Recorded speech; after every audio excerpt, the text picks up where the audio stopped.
Assalamu alaikum. This is Muhammad Junaid Khan. Today, I am going to present the last lecture of The Dark River and the Golden Night. Maybe this lecture would be quite long, but you will have to still watch and stand with me until the end of the video. Hope you understood what we have learned in this lecture. We will finish this chapter. So let's begin. At the metal shop, the rocket frame began to rust.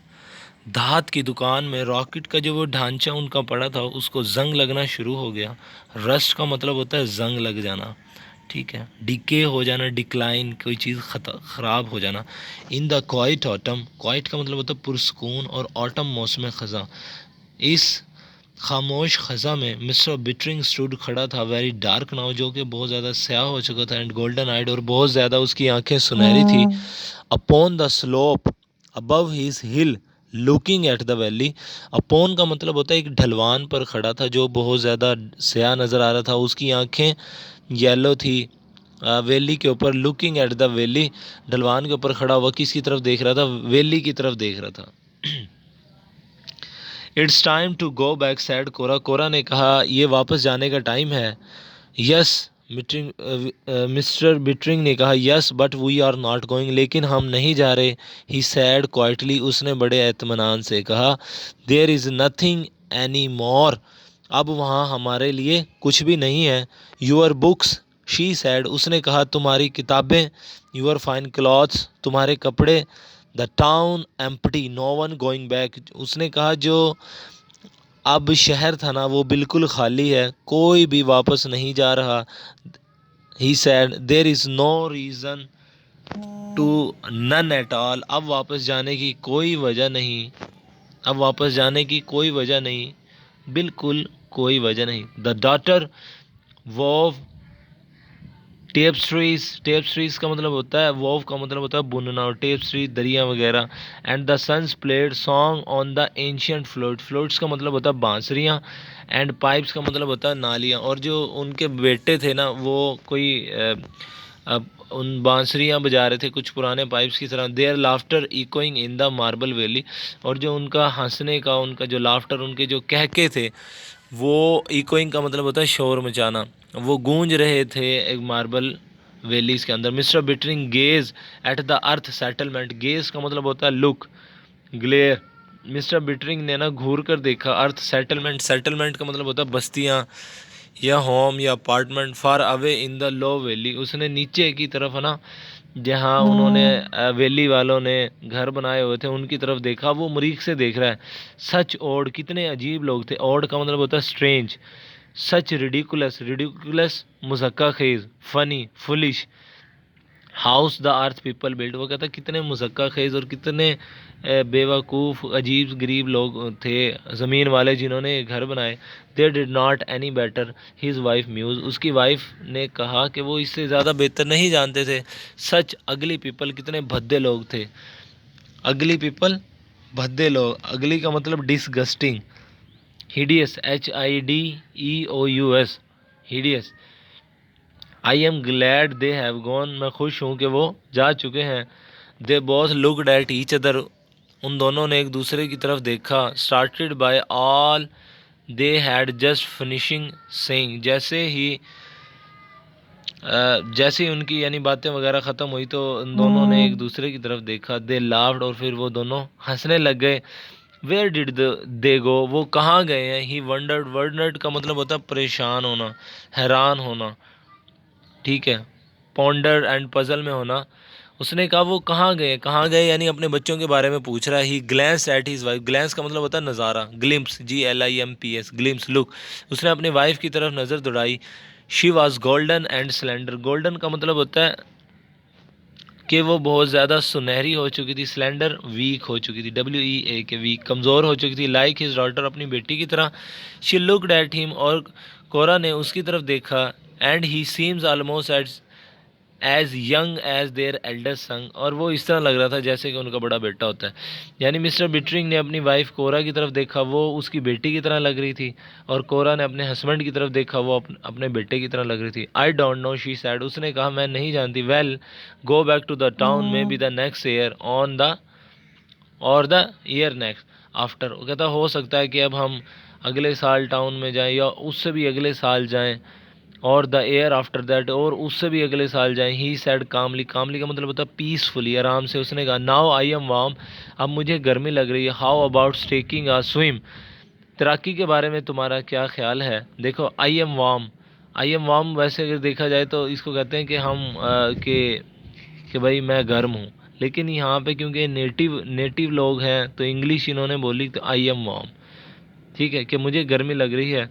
They turn their back to the valley, valley की तरफ, वादी की तरफ मुड़े। आम इम आम, बाहों में बाहें डाल के, हाथों में हाथ डाल के। Walked silently down a path of the clear running spring water, अब स्लोप के साथ साथ, ढलवान के साथ साथ, जो चश्मे का पानी चल रहा था ना, उसके साथ साथ उन्होंने चलना शुरू कर दिया। 5 years लेटर, 5 साल बाद, a rocket fell out of the sky, के आसमान से एक रॉकेट उतरा। इट ले स्ट्रीमिंग, स्ट्रीमिंग का मतलब होता है धुआं छोड़ना। इन द वैली, और वो वैली में धुआं छोड़ रहा था। Man leaped out, leaped out का मतलब होता है निकलना, ठीक है, बाहर निकलना। Arriving at, come out, stepped out, ठीक है, यानी कि वो उस जहाज से निकले। और शाउटिंग, शाउटिंग का मतलब है चिल्लाते हुए। क्राई, स्कीमिंग, सर्चिंग, ठीक है, ब्लो, रोर, स्क्रीम, यानी कि वो चिल्लाते हुए। अब कितने साल बाद, वो कहता 5 साल बाद, एक आसमान से ना एक रॉकेट उतरा, जो कि मरीख पे उतरा, और कुछ लोग चिल्लाते हुए उससे बाहर निकले। We have won the war on the earth, हम ज़मीन पर जंग जीत चुके हैं। We are here to rescue you, rescue का मतलब होता है सेव करना, SAVE, हम तुम्हें यहाँ बचाने आए हैं। हे लोगो, but the American build town of cottage, जो अमेरिका ने वो जो झोपड़ियाँ बनाई थी पीस स्ट्रीट, और जो दरख्त बनाए थे आड़ू के, एंड थिएटर्स वाज साइलेंट, और जो थिएटर थे वो सारे क्या थे, बिल्कुल खामोश थे। They found a flimsy rocket, flimsy का मतलब होता है कमज़ोर, डेलिकेट, वीक, उन्हें एक बारीक सा, एक जंग आलूदा, उन्हें एक रॉकेट का ढांचा मिला। And rusting in an empty shop, जो कि खाली दुकान में पड़ा पड़ा जिसे जंग लग रहा था। The rocket man search the हिल, जो उसके जो रॉकेट में जो लोग आए थे उन्होंने क्या करा, पहाड़ियों में सर्च करना, ढूंढना स्टार्ट किया। The captain establish headquarter in a abandon bar, bar का मतलब होता है जहाँ पे शराब बिकती है। अबेंडन, खाली, उस खाली बार में जो लूटिनेंट था, जो कैप्टन था ना, उसने एक हेडक्वार्टर बना दिया ताकि अगर कोई लोग आए तो उससे वहाँ के इंफॉर्मेशन ले सकें।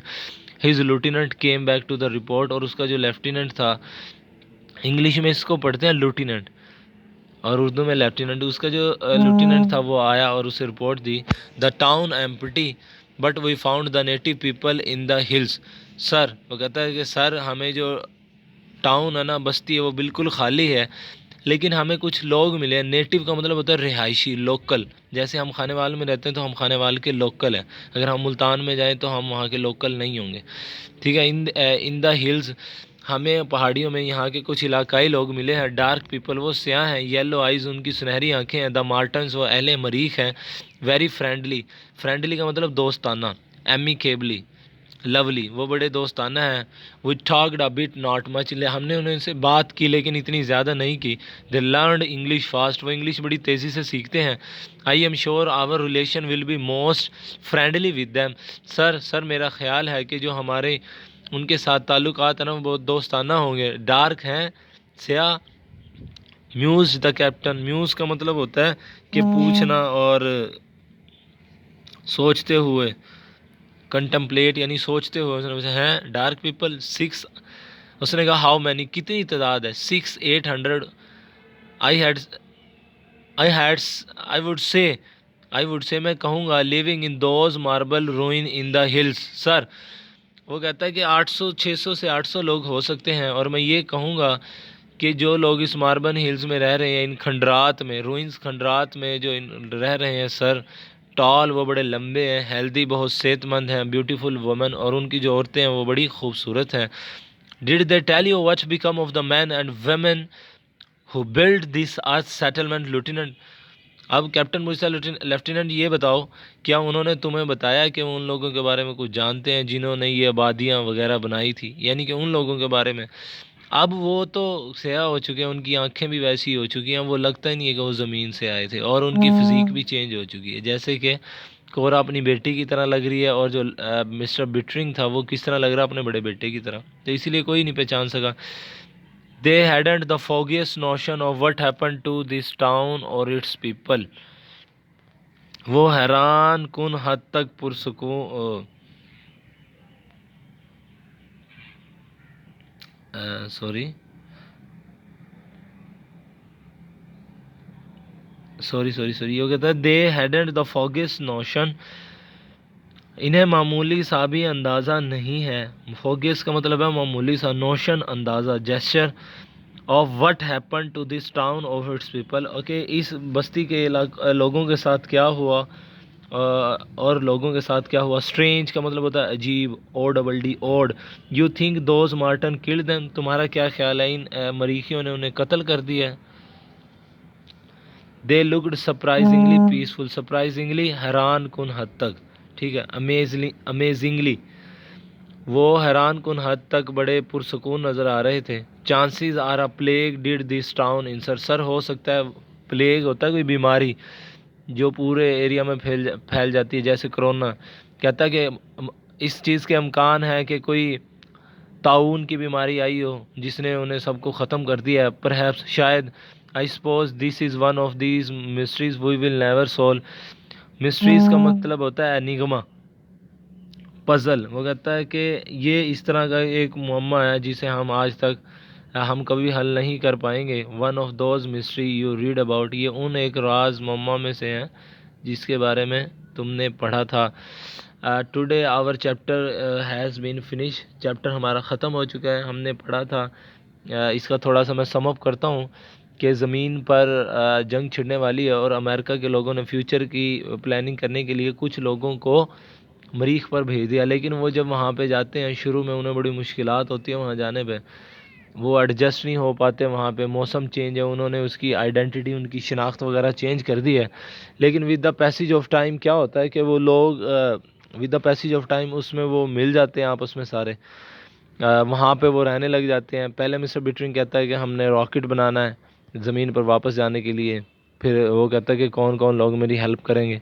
फिर वो हेल्प तो नहीं करते उसकी, लेकिन उसे मेटल प्रोवाइड करते हैं। लेकिन फिर वो ज़मीन की तरफ देखता है, उन घरों को देखता है, वो कहता है कि कितने मज़ाक़ खेज़ लोग थे वो, कितने फुलिश थे, सिर्फ वो यही चीज़ें बनाते थे।